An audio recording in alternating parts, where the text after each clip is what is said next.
दोस्तों ऐसी दोस्ती देखी है आपने कहीं जहां एक दोस्त अपने दूसरे दोस्त के लिए 7 लाख पेड़ कटवा दे, पूरा का पूरा जंगल तबाह करवा दे ताकि दोस्त आए और बिजनेस करके चला जाए। जी हाँ, ऐसी दोस्ती की कहानी आज मैं आपको बताने वाली हूँ, इसलिए वीडियो को पूरा जरूर देखिएगा। दोस्त का नाम लेने पर पाबंदी लगी है, लेकिन फिर भी पूरी कहानी विस्तार से बताऊंगी, इसलिए वीडियो को अंत तक देखिएगा। सलाम नमस्ते, मेरा नाम फरीन अंसारी है और ये खबर आप मेरे official channel Fareen Ansari official पर देख रहे हैं। दोस्तों, छत्तीसगढ़ की बीजेपी सरकार ने अडानी की खनन परियोजना को मंजूरी दे दी है।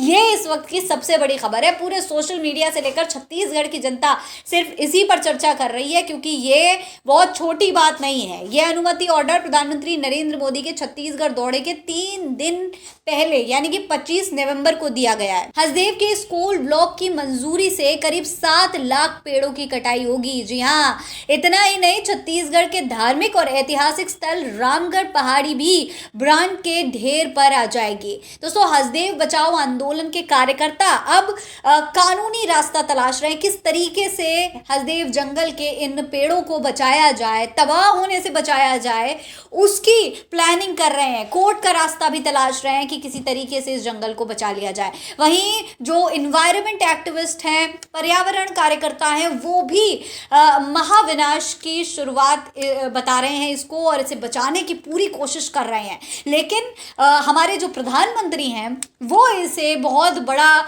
एक आप कह सकते हैं प्रोजेक्ट बता रहे हैं। प्रधानमंत्री नरेंद्र मोदी ने इसकी मंजूरी दे दी है। ये बहुत हैरानी की बात है। देखिए, द सूत्र में प्रकाशित एक खबर के मुताबिक छत्तीसगढ़ के हसदेव जंगल के पहाड़ों पर एक बार फिर अडानी कंपनी की आरी चलने वाली है। छत्तीसगढ़ सरकार ने 25 नवंबर 2025 को राजस्थान राज्य विद्युत निगम लिमिटेड को सरगुना के कहते extension open cast coal mining and pit head coal आधारित प्रोजेक्ट को मंजूरी दे दी है। इसके लिए 1742 हेक्टेयर फॉरेस्ट लैंड भी दिया गया है। इसका एमडीओ अडानी कंपनी के पास है, यानी राजस्थान को रोशन करने के लिए प्राणवायु का मुख्य स्रोत हसदेव के जंगलों को उजाड़ा जाने वाला है। जी हाँ, हसदेव के जंगलों को पूरी तरीके से उजाड़ दिया जाएगा। सोचे 7 लाख पेड़ों की कटाई होगी तो स्थिति क्या होगी। एक तरफ तो तमाम तरीके की बातें कही जाती हैं कि भैया देश को बचाना है, संस्कृति को बचाना है, देश नया भारत विकसित भारत बनाना है। लेकिन क्या ऐसे बनेगा विकसित भारत? अपने जंगलों को उजाड़ कर, अपने पर्यावरण, अपने नेचर को उजाड़ कर। दिल्ली की हालत तो सब देख ही रहे हैं, कैसे प्रदूषण दिन पर दिन बढ़ता जा रहा है, उसको तो रोक नहीं पा रहे। और दूसरी तरफ यहाँ बसे बसाए जंगलों को उजाड़ने की प्लानिंग हो रही है अडानी के लिए। दोस्तों, कार्यकर्ताओं का कहना है कि इस राजनीतिक दल और उसकी सत्ता को पूंजीपतियों के मुनाफे के आगे पर्यावरण, जंगल और आदिवासी अधिकार की कोई चिंता नहीं है। इस खनन परियोजना को स्वीकृति देकर हसदेव के 1700 हेक्टेयर प्राकृतिक वन क्षेत्र के लगभग 7 लाख पेड़ों की कटाई के साथ ऐतिहासिक और धार्मिक स्थल रामगढ़ पहाड़ के विनाश का भी रास्ता तय हो चुका है।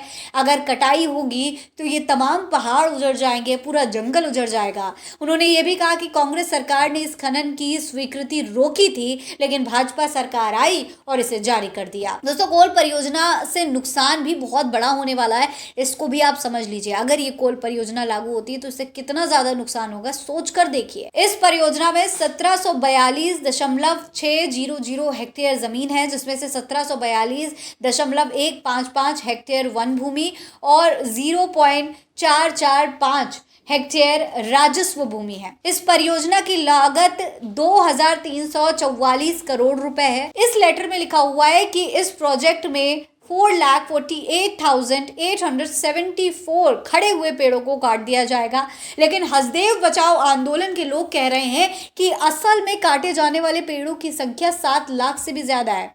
इस अनुमति पत्र में यह भी लिखा हुआ है कि यहाँ के 10 किलोमीटर के दायरे में कोई भी ऐतिहासिक स्थल और एलिफेंट कॉरिडोर भी नहीं है। जबकि हसदेव बचाओ आंदोलन के जो कार्यकर्ता हैं वो साफ बता रहे हैं कि ये जानकारी पूरी तरीके से गलत है। जो अनुमति ली गई है वो भी पूरी तरीके से गलत है, क्योंकि इसके 3 किलोमीटर के दायरे में छत्तीसगढ़ की ऐतिहासिक और पौराणिक धार्मिक महत्व की रामगढ़ पहाड़ी आती है। और अगर ये प्रोजेक्ट लागू होता है तो उससे सबसे बड़ा नुकसान इस पहाड़ी को होगा। यहाँ के आसपास रहने वाले लोगों को होगा, यहाँ के जंगलों को होगा। इतना ही नहीं दोस्तों, इस 10 किलोमीटर के दायरे में ही एलिफेंट कॉरिडोर है, जिसमें मिनटों से हाथी मानव बस्ती में घुस जाएंगे और मानव हाथी संघर्ष भी शुरू हो जाएगा।